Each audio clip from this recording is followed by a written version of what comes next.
आज हम बात करते हैं लेक्चर थर्ड, यूनिट फोर्थ के लेक्चर थर्ड की बात हम करते हैं आज। तो लेक्चर सेकंड में हमने डिस्कस किया था different types of wear and barrage, और उनमें हमने ये भी डिस्कस किया है कि जो भी अल्टीमेट जो डिज़ाइन आपको करना है वियर में, वो उसके जो फ्लोर है उसका डिज़ाइन करना होता है। ओके, तो बात करते हैं आज फ्लोर की कि फ्लोर को डिज़ाइन आप कैसे करोगे और उसमें क्या क्या एजम्पशन वगैरह हैं। डिफरेंट साइंटिस्ट ने उसमें क्या क्या बोला है उसको डिज़ाइन करने के लिए। तो जो फर्स्ट है theory of seepage and design of wear and barrage. तो ये आपको मालूम है पहले से कि हाइड्रोलिक फेलियर जो होता है स्ट्रक्चर का, ओके, वो किस वजह से होता है। एक होता है पाइपिंग की वजह से और सेकंड होता है अपलिफ्ट की वजह से। पाइपिंग यानी कि अगर फाउंडेशन से धीरे धीरे वाटर सीपेज करेगा और वहाँ पे वो जो सॉइल है, वहाँ पे जो मटेरियल है उसको इरोड करता रहेगा और एक ऐसे पाइप वाला फॉर्मेशन यानी पाइपिंग फॉर्मेशन एक कर देगा वो। तो उस वजह से क्या होगा कि जितना भी यहाँ पे एक होलो टाइप का ऐसा बन जाएगा फाउंडेशन के नीचे। तो उससे क्या होगा कि अगर यहाँ पे पूरा ये इरोड हो गया, पूरा यहाँ से पूरा मटेरियल चला गया वाटर के साथ, तो यहाँ पे जैसे डैम बना हुआ या बैराज जो ऊपर बना हुआ है तो उसका वेट काफ़ी होता है, तो क्या अगर पूरा कोलैप्स कर जाएगा नीचे यहाँ पे। ओके, तो ये होता है पाइपिंग की सीपेज हो रहा है कंटिन्यूअस और वहाँ पे पाइपिंग फॉर्मेशन हो गया है, जो मटेरियल था वहाँ पे मटेरियल का उन्होंने इरोड कर दिया है। और अपलिफ्ट का होता है मतलब कि जैसे ये पूरा फ्लोर है, ये वियर और बैराज का फ्लोर है और जो वाटर यहाँ से आया है, अब जो अपस्ट्रीम से जो वाटर सीपेज किया है वो वाटर अब यहाँ से ऊपर आना स्टार्ट करेगा, यानी कि वो बॉटम की जो फ्लोर है वियर का और बैराज का उस पर अपलिफ्ट यानी कि ऊपर की तरफ फोर्स लगाना स्टार्ट करेगा। Okay, that is called the uplift pressure. तो ये भी डैम के स्टेबिलिटी को या बैराज कह लो, बैराज या वियर की स्टेबिलिटी को इफेक्ट करेगा। ओके, ये हो गया पाइपिंग फॉर्मेशन और ये हो गया अपलिफ्ट फॉर्मेशन। तो आपको इन दोनों कंडीशंस को यहाँ पे रिड्यूस करना, इनका रेमेडीज निकालना है। तो उसके लिए जो फर्स्ट हम पढ़ेंगे ब्लिक्स-क्रीप थ्योरी, ब्लिक्स बोलते हैं इसको, Bligh's creep theory for seepage flow. Okay, उसके लिए हम पढ़ेंगे जो फर्स्ट जो फॉर्मूला दिया है ब्लिक्स-क्रीप थ्योरी फॉर सीपेज फ्लो। तो यहाँ पे पहले इसका एजम्पशन देख लो कि ब्लिक्स-क्रीप थ्योरी को एजम्पशन क्या क्या है। इस डायग्राम को हम देखते हैं, इसके वजह से इसमें ही पूरा समझेंगे हम कि क्या क्या इसके एजम्पशन थे। तो जो पहला एजम्पशन है ब्लिक्स-क्रीप थ्योरी का, वो फर्स्ट एजम्पशन ये है कि जो भी वाटर फ्लो करेगा सब सरफेस में, डैम के सब सरफेस में, यानी कि इसकी बॉटम ये जो ग्राउंड लेवल है इसके नीचे की सब सरफेस जो इसकी बात कर रहे हैं, जो भी वाटर फ्लो करेगा सब सरफेस में, वो जो ये वाला पार्ट है, जो वियर का जो बॉटम वाला पार्ट है, अलोंग द पार्ट यानी कि अलोंग द फाउंडेशन फ्लो करेगा इस तरीके से।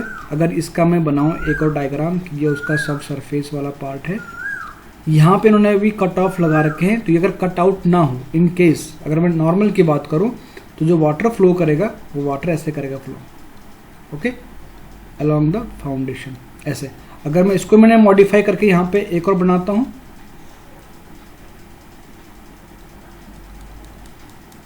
यहाँ पे इन्होंने एक पाइल फाउंडेशन दिया है, ओके, एक और पाइल फाउंडेशन है, इसका डेप्थ कुछ और है और इसका डेप्थ कुछ और है। ये D1 मान लो, D2 मान लो, D3 मान लो। तो अब जो वाटर फ्लो करेगा, जो वाटर जो सीपेज होगी, वाटर सीपेज तो हो गई, आपको उसमें कुछ रेमेडीज निकालनी है, तो उसका तरीका ये है। तो अब वाटर ऐसे फ्लो करेगा, ओके, यानी कि जो डिस्टेंस जो कवर करेगा वाटर वो अब ज़्यादा कवर करेगा। ओके, यहाँ पे क्या था नॉर्मल, कि यहाँ पे जो डिस्टेंस कवर कर रहा था वाटर नॉर्मल फाउंडेशन में ऐसे कवर कर रहा था, और यहाँ पे जो डिस्टेंस कवर करेगा वो ऐसे इसको आना होगा घूम के ऐसे, तो ऐसे कवर करेगा। तो पहला एजम्पशन ये है कि जो वाटर फ्लो करेगा वो इसके कांटेक्ट में, यानी कि जो सब सरफेस है उसके कांटेक्ट में होते हुए पूरा सरफेस में फ्लो करेगा। ओके, और सेकंड एजम्पशन जो इनका है कि जो इफेक्ट है, जो इसका सीपेज जो हो रहा है वाटर, जो इसका इफेक्ट है वर्टिकली यहाँ पे फ्लो कर रहा है, यहाँ पे कर रहा है फ्लो हॉरिजॉन्टल यहाँ पे कर रहा है वर्टिकल, यहाँ पे कर रहा है हॉरिजॉन्टल, सॉरी यहाँ पे कर रहा है हॉरिजॉन्टल, अगेन वर्टिकल, तो यहाँ पे हॉरिजॉन्टल। तो दोनों ही डायरेक्शन में जो इसका इंटेंसिटी है वो सेम है। ये ब्लिक्स क्रीप थ्योरी, ये ब्लिक्स ने कहा है। ब्लिक्स ने फर्स्ट कहा है कि जो वाटर फ्लो करेगा वो उसके कांटेक्ट से होते हुए जाएगा। सेकंड है कि जो भी वाटर फ्लो करेगा उसका हॉरिजॉन्टल और वर्टिकल दोनों में इंटेंसिटी इसका जो फ्लो करने का वो सेम रहेगा।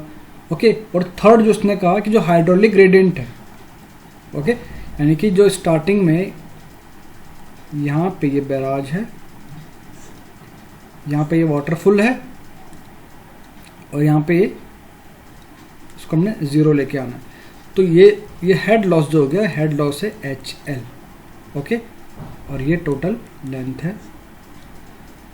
यहाँ से अगर हम देखें इस तरह से तो ये कह रहा है कि जो ये हाइड्रोलिक ग्रेडियंट है, कितनी भी डिस्टेंस चलने पे, अगर मैं डिस्टेंस मालूम करूँ कि मैं इतना L डिस्टेंस मैंने कवर किया, अगेन मैंने नेक्स्ट टाइम मैंने L डिस्टेंस कवर किया, नेक्स्ट टाइम मैंने L डिस्टेंस कवर किया, अगेन मैंने L डिस्टेंस कवर किया, तो जितना ये पे यहाँ पे जो ड्रॉ डाउन जो हो रहा है, जो हेड लॉस जो हो रहा है हर पॉइंट पे, ये हेड लॉस जो हो रहा है वो कांस्टेंट है।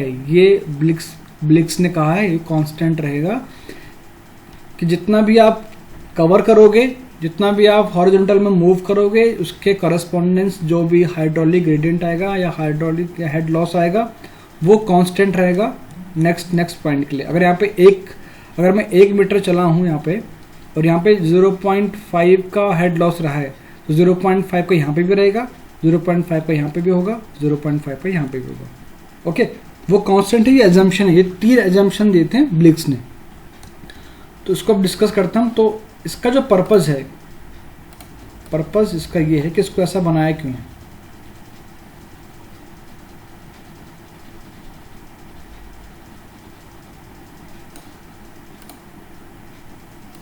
देखिए,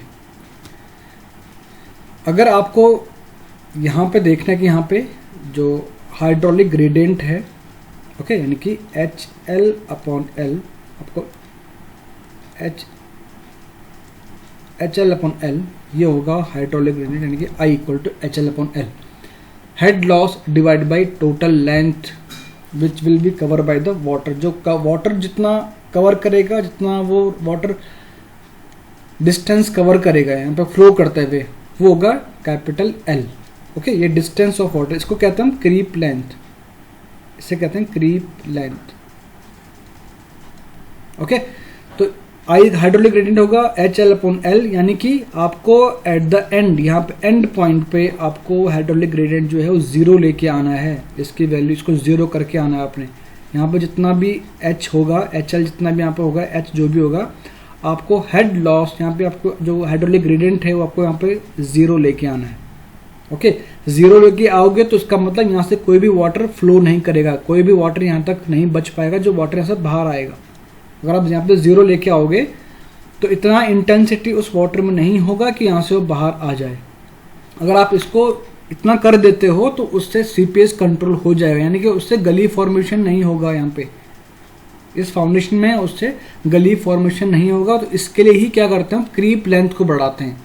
आपको ये लेंथ बड़ी करनी पड़ेगी, इसकी वैल्यू आपको बढ़ानी पड़ेगी। अगर मैं नॉर्मल बात करूं कि ये फाउंडेशन है, ये डैम बना हुआ है और ये है इसका फ्लोर, ये इसका फाउंडेशन है। यहाँ से वाटर फ्लो किया, वाटर फ्लो किया, वाटर फ्लो किया और यहाँ से बाहर आ गया। ओके, यहाँ से सीपेज हो गया वाटर। तो इसमें डिस्टेंस कितना है, L, ये वाला पोर्शन है, जितना वाटर ये फ्लो किया ये L है।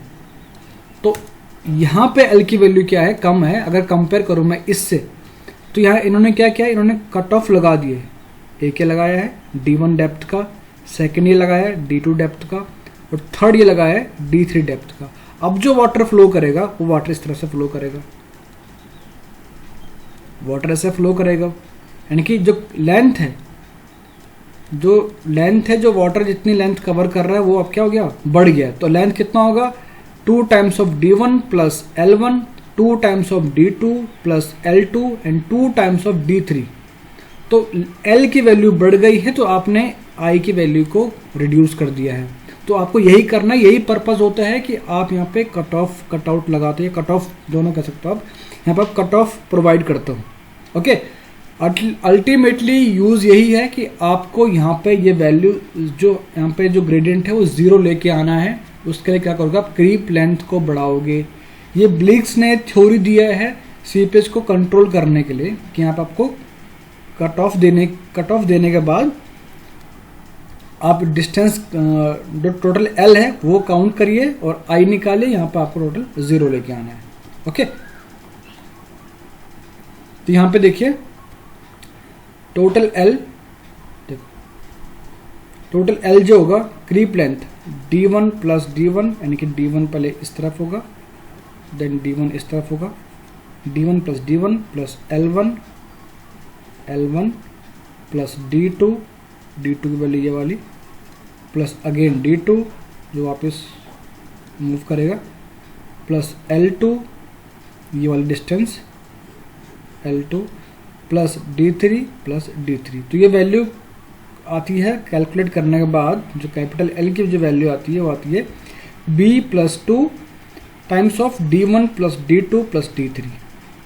Okay, then head loss per unit length और हाइड्रोलिक ग्रेडियंट जो आता है वो है HL upon b plus 2 times of d1 plus d2 plus d3। जो ये टोटल है ये होता है क्रीप लेंथ, यानी कि कैपिटल L के इक्वल। तो यहाँ पे आ गया HL upon capital L। Okay, then head loss equal to HL upon L into 2d1। ये कैसे आएगा, देखिए यहाँ पे कुछ वाटर का हेड था। ओके, यहाँ पे वाटर ट्रेवल किया डाउन को, यानी कि वर्टिकल ट्रेवल किया और अगेन यहाँ पे वर्टिकल वापस ट्रेवल किया, तो 2 टाइम्स ट्रेवल किया d1 एंड d1, तो 2d1 हुआ। तो जो यहाँ पे हेड लॉस आएगा वो आएगा HL upon L into 2d1। तो इतने का यहाँ पे ड्रॉ डाउन हुआ है, इतना का यहाँ पे हेड लॉस हुआ है ये कट ऑफ लगाने से। उसके बाद ये ग्रेजुअल रहेगा, क्योंकि ये मालूम है हमें, क्योंकि ये एजम्पशन में है कि उसके बाद कांस्टेंट रहता है, यानी कि ग्रेजुअली रहता है, जो ग्रेजुअली वो डिक्रीज करेगा और एक फिक्स अमाउंट से वो डिक्रीज करेगा। तो यहाँ तक ये कंटिन्यूस डिक्रीज किया एक फिक्स अमाउंट से। उसके बाद वापस d2 ट्रेवल किया वाटर, अगेन d2 वापस ट्रेवल किया, 2 टाइम्स ऑफ d2 ट्रेवल किया वाटर, तो HL upon L into 2d2। तो यहाँ से और यहाँ तक जो लॉस हुआ वो कितना होगा, HL upon L into 2 times of d2। Okay, next ये कवर किया, जिसको आप इजीली यहाँ पे कैलकुलेट कर लोगे। थर्ड नेक्स्ट टाइम क्या होगा, जो थर्ड टाइम जो वाटर जो हेड लॉस होगा वो होगा d3 वर्टिकल वाटर ने कवर किया path and d3 again cover किया, तो 2 टाइम्स ऑफ d3 वाटर ने जो पाथ है वो कवर किया है। तो टोटल जो हेड लॉस यहाँ पे होगा वो होगा HL upon L into 2 times of d3। तो उसके लिए ये कह रहे हैं कि टोटल जो हेड होगा एंड जो हेड लॉस है वो होगा HL upon L into 2d1 first वाले कट ऑफ के लिए, and HL upon L into 2 times of d2 second वाले कट ऑफ के लिए, and HL upon L into 2 times of d3 ये होगा थर्ड पॉइंट वाले कट ऑफ के लिए। ओके, और ये आपको यहाँ पे इंडिविजुअली ड्रॉ करके भी दिखा रखा है यहाँ पे कि इस यहाँ पे कितना हेड लॉस होगा और यहाँ पे कितना हेड लॉस होगा और यहाँ पे कितना हेड लॉस होगा। बाकी जो हेड लॉस होगा वो HL अपॉन L के इक्वल होता है, जो head loss per unit length आप कैलकुलेट करते हो। ओके, सेफ्टी अगेंस्ट पाइपिंग और अंडरमाइनिंग, तो इसमें कुछ इन्होंने यहाँ पे दे रखे हैं कि जब भी आप क्रीप लेंथ कैलकुलेट करोगे कि क्रीप लेंथ कितना होना चाहिए, तो उसके लिए इन्होंने कुछ अजम्पशन कुछ उन्होंने और कुछ ज़्यादा मॉडिफाई इसको किया हुआ है, C इंटू HL। तो जो C की वैल्यू है कॉफिशेंट, यानी कि coefficient of soil, coefficient of soil different soil के लिए C की वैल्यू अलग अलग है, और जो safe hydraulic gradient should less than इतना होना चाहिए। तो अगर हम बात करें फाइन सैंड के लिए तो 15 होना चाहिए C की वैल्यू, कोर्स ग्रेन सैंड के लिए 12 होना चाहिए, सैंड मिक्स के लिए 5 to 9 एंड लाइट सैंड के लिए 8। तो इसके अगेंस्ट जो सेफ हाइड्रोलिक ग्रेडियंट होगा वो इतना होना चाहिए। ओके, ये एल की वैल्यू कैलकुलेट करने के लिए है। ठीक है, इसके बेसिस पे हम न्यूमेरिकल आगे इसको डिस्कस करेंगे न्यूमेरिकल, तो वहाँ पे हम इसको और अच्छे से समझेंगे कि ये कौन सी वैल्यू आपको कैसे पुट करनी है। आगे इसमें एक और मॉडिफिकेशन ये हुआ कि लेंस वेटेड क्रीप थ्योरी, इसके बाद एक और साइंटिस्ट आया लेंस, उन्होंने अपनी थ्योरी दी लेंस वेटेड क्रीप थ्योरी। उसमें उन्होंने कहा है कि जैसे मैंने लास्ट टाइम आपको कहा था कि ब्लिग्स ने ये कहा कि हॉरिजॉन्टल हो या वर्टिकल हो, दोनों ही डायरेक्शन में जो वाटर का फ्लो होगा उसका जो इंटेंसिटी है वो सेम रहेगा, यानी कि सेम इंटेंसिटी से फ्लो करेगा। बट लेंस ने उसको मॉडिफाई किया, उन्होंने कहा नहीं ऐसा नहीं होगा। उन्होंने कहा कि 1/3 रहेगा हॉरिजॉन्टल क्रीप के लिए और 1 होगा वर्टिकल क्रीप के लिए, यानी कि जो इफेक्टिव है, जो इफेक्ट है वाटर का फ्लो करने का हॉरिजॉन्टल डायरेक्शन में, वो 1/3 रहेगा वर्टिकल के कंपेयर में। तो जब भी आप लेंथ यानी जब भी आप एल के लिए निकालोगे तो उस टाइम क्या करोगे आप 1/3 इंटू L1 कैलकुलेट करोगे, यानी कि जो इफेक्ट है वाटर का वो 1/3 ही रह जाता है जब आप हॉरिजॉन्टल डायरेक्शन के लिए कैलकुलेट करते हो। तो इन्होंने L जो निकाला है, टोटल जो लेंथ लिखा ली है, लेंथ ऑफ क्रीप, वो निकाला D1 प्लस D1, ये तो ठीक है। उसी डायग्राम के लिए कह रहा हूँ मैं, D1 plus D1 plus 1/3 of L1, D2 plus D2 plus 1/3 of L2 and plus D3 plus D3।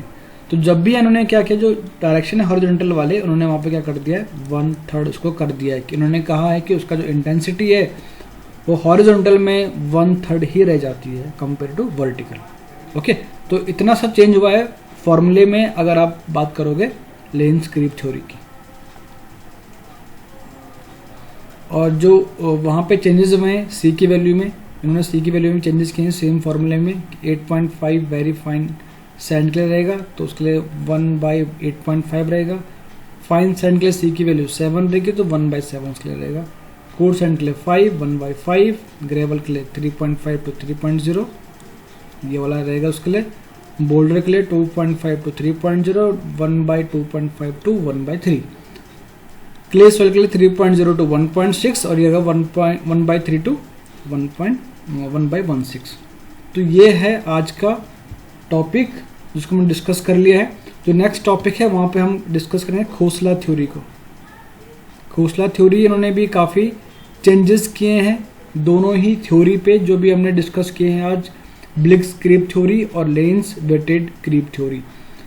तो दोनों में ही इन्होंने काफ़ी ज़्यादा मॉडिफिकेशन किया है, उन्होंने और उसको मॉडर्न किया है और उन्होंने डिज़ाइन क्राइटेरिया चेंज किए हैं वियर और बैराज के। तो आपने यहाँ पे समझ लिया होगा कि जब भी हम वियर एंड बैराज को डिज़ाइन करेंगे तो आपको चीज़ ध्यान रखनी है कि जो सीपेज होगा, जो अपलिफ्ट होगा, उसको कैसे आप ओवरकम करोगे। ओके, और उसको ओवरकम करने के तरीके आपने आज देख लिए हैं और ओवरकम क्यों करना है ये भी आप आज समझ चुके हैं। Okay, thank you.